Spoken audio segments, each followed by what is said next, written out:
Any hopapa, and so Abu Akranti to see what Fumua was a mabano na maba. Ye berry, ye mea, ye trebia seno. So who know? Ye finance Emma DBS roofing sheet, chance papa the board dance on the free. Franco Trading Enterprise, baby a better phone papa TV papa. Computers and one can dinner. Vitamark and on near papa be on man now boy from Mat with the enemy be a bako kama. Adumonline.com, honey I can kind seminar, a butchery. To detail, na Adum Color Party. Steve, I know what was your form na Yenshia if was at the Land Park. A Ben National Theatre. And Yenny, Fran of Pana, because you remember Ziani upon will be a quarter baby. Meeting in an say for Jenne, Papa we General Captain Simati, and Nemo, a medium mammo. Nende Yako Habo. Elimse or May Habo. And now Port Roddy, a Ghana Port and Harbours Authority in a Jawa Sheho, Eddie Hojuma. Now a baby buy. Happen 4 years, Meridian Port Services, MPS. Any GPHA, Ghana Port and Harbours Authority. One enter into agreement to be a procurement process. Maminum no said yes, no Ukrainian Yamianim and Shadan Koye. Esan said, and go through proper international procurement process. No, now 1st February 2013. One more share process. Nase Ediba basic 12 April 2013. 56 different international companies and a bede ya na Meridian Port Services MPS Enkahubie. Na bidders conference bi ampenim 4 year almost selected 7 companies. E wo mu a yankote akọ bi free Flagstaff House. E baaye a chese na be pia MPS Meridian Port Services e dia ba wura process o mu ye ni mu a chese. E ho na enema procurement process na o mu ye ni kra na e flood. Esan say processes na international process na o mu e follow no. Meridian Port Service MPS na womo enka ho omo ambede ehu ya ne se omo behjem a chese womo ni ada ne dwumedi ndia mo nempo original a contract duration 15 to 20 years na nka normal ye de mom no ye kwati ye mom 35 years and also entiase anim MPS for nankasa ene mom akwanya se omo fixed tariffs e wo port ho a ye hu ye anka Ghana Port and Harbours Authority and was wo mudi se adwuma no and afa Shippers Authority wo mo mra mu no anka sa na wo se nka ekọ na wo hwe arrangements ne benefits a ekọ dia ma MPS na wo dwene ho a wonte ase na ara ho sem ne se enei efri junior dia ma sem no anibra ba mu o ma Yesu se adwuma nim sa contract ya yesa ye yinti enipa between 1,200 to 1,500 and a beluso majuma. I could free junior ebay. They say February, March, April, May, June in 3 months. And then so as one a day breast any pay beluso majuma no mabusia. Na Ghana Port and Harbours Authority, Kwambe no befaso krom benyam modern equipment at their operations airport ho. And say Misa Bebre ho na yanko ahoma no so na ye ne Dr. Kwabena Nyako. Otu, our Director of Research and Policy, Matthew. Yani ni nkomo. Openi arape otimen kame mwachi. Hello. Hello doc. Hello, me too nko majoso. Mijiri se wapo mu ye. Nyame adom. Wadara masa MPS for deal yi asem no. Ubetimi aboye mu kakra ede na onim fa ho. Me too and some waka do na MPS first came to Ghana. I'm 2004, and I know manage one of the terminals in Adetema Port. And to a couple GPHA for year export expansion. No, to say the Ochilemo, they invited for bid, international competitive bid. Went through the process. A good rule, baby, no. Hello. Doc, me too, pa. A good rule, baby, na. Ya select companies be a say move to second stage, you know.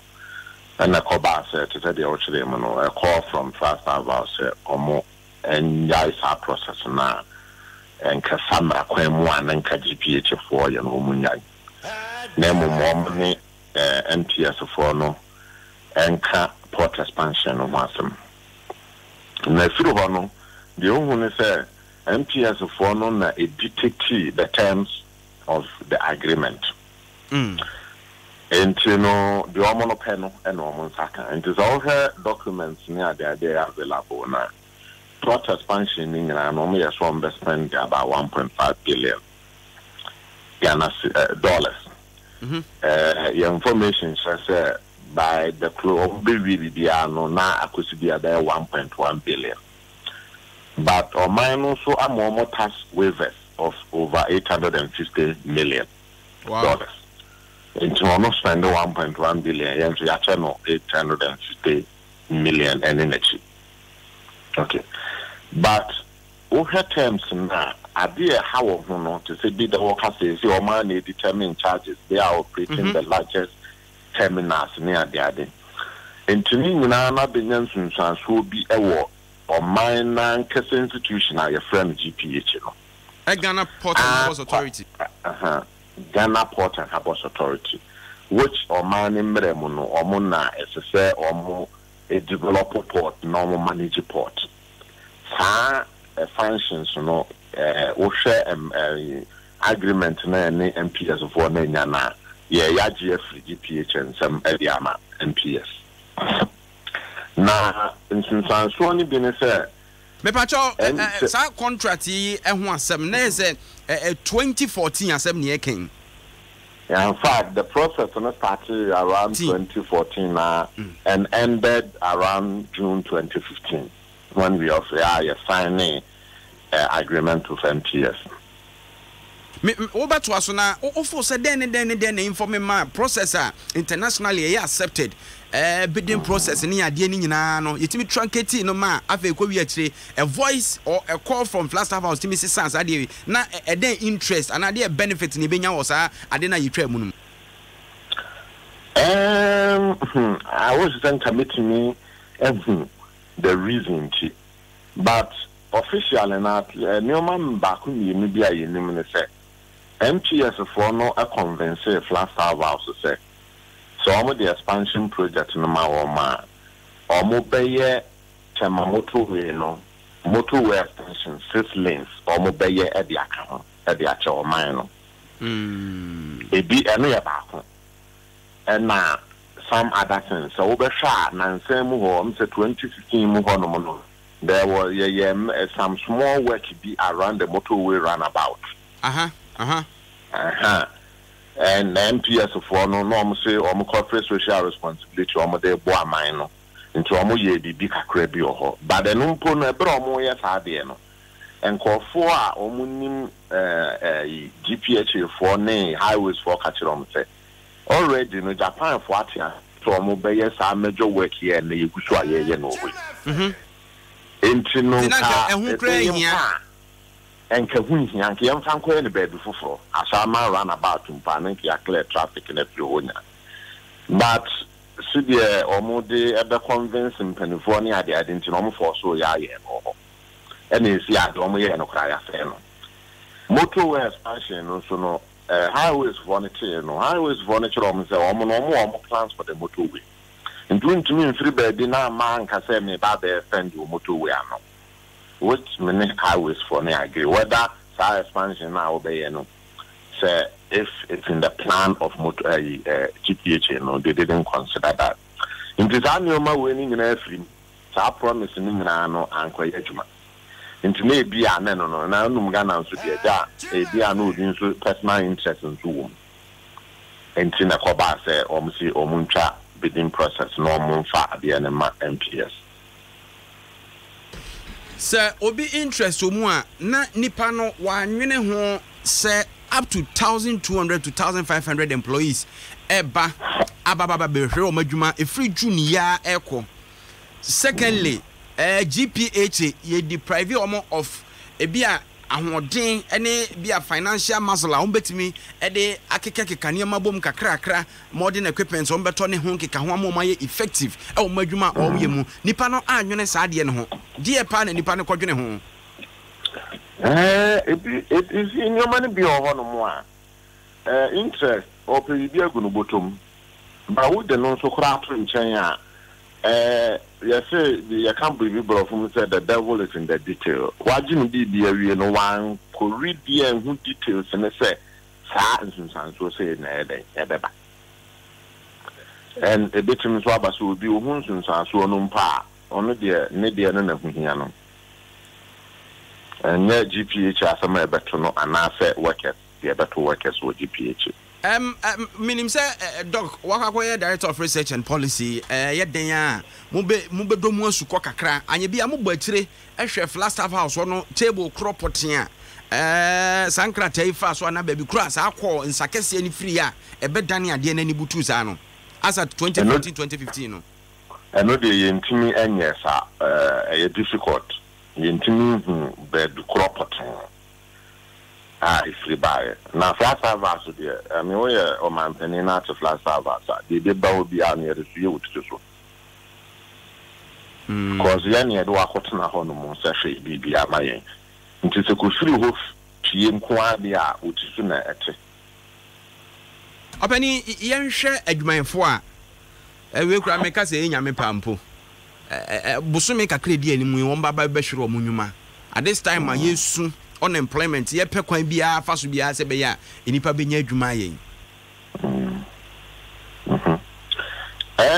you know the akobane say new terminal ni bia analysis at GPH for na yen say they themselves they will have very little to do because man fan be ha the MPS and MPS no man so highly automated into omo kromo nse dey hia ni pasa GPH sika form be platform almost sika sembe platform. In fact the figures are there but it be on my scenario so I mean person be trigger but sika no so better into so woni bibia sa said that ye next ni sika sam so extra dia and na say no what person be on no more or dey omoko and choose ni yanzu ya buta na say so share a Jumasam who the chair organ unemployment, graduate unemployment near the idea.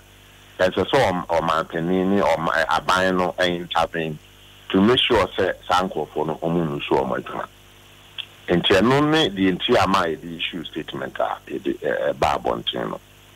Doc, as someone can maybe be sound and say a previous government no a pensioner or more enter to sa agreement we are. Say yababe hunu sunsanso a ede beba sise ya kaka so bibeka aban ote o sise na breso nipa bia dodo sei na elusu o madwuma ne ho keka ho.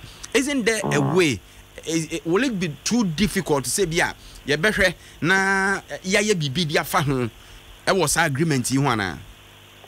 And there is a way and aban no enum sansanso na awoka no and already no Abana I establish a ministerial committee, our report.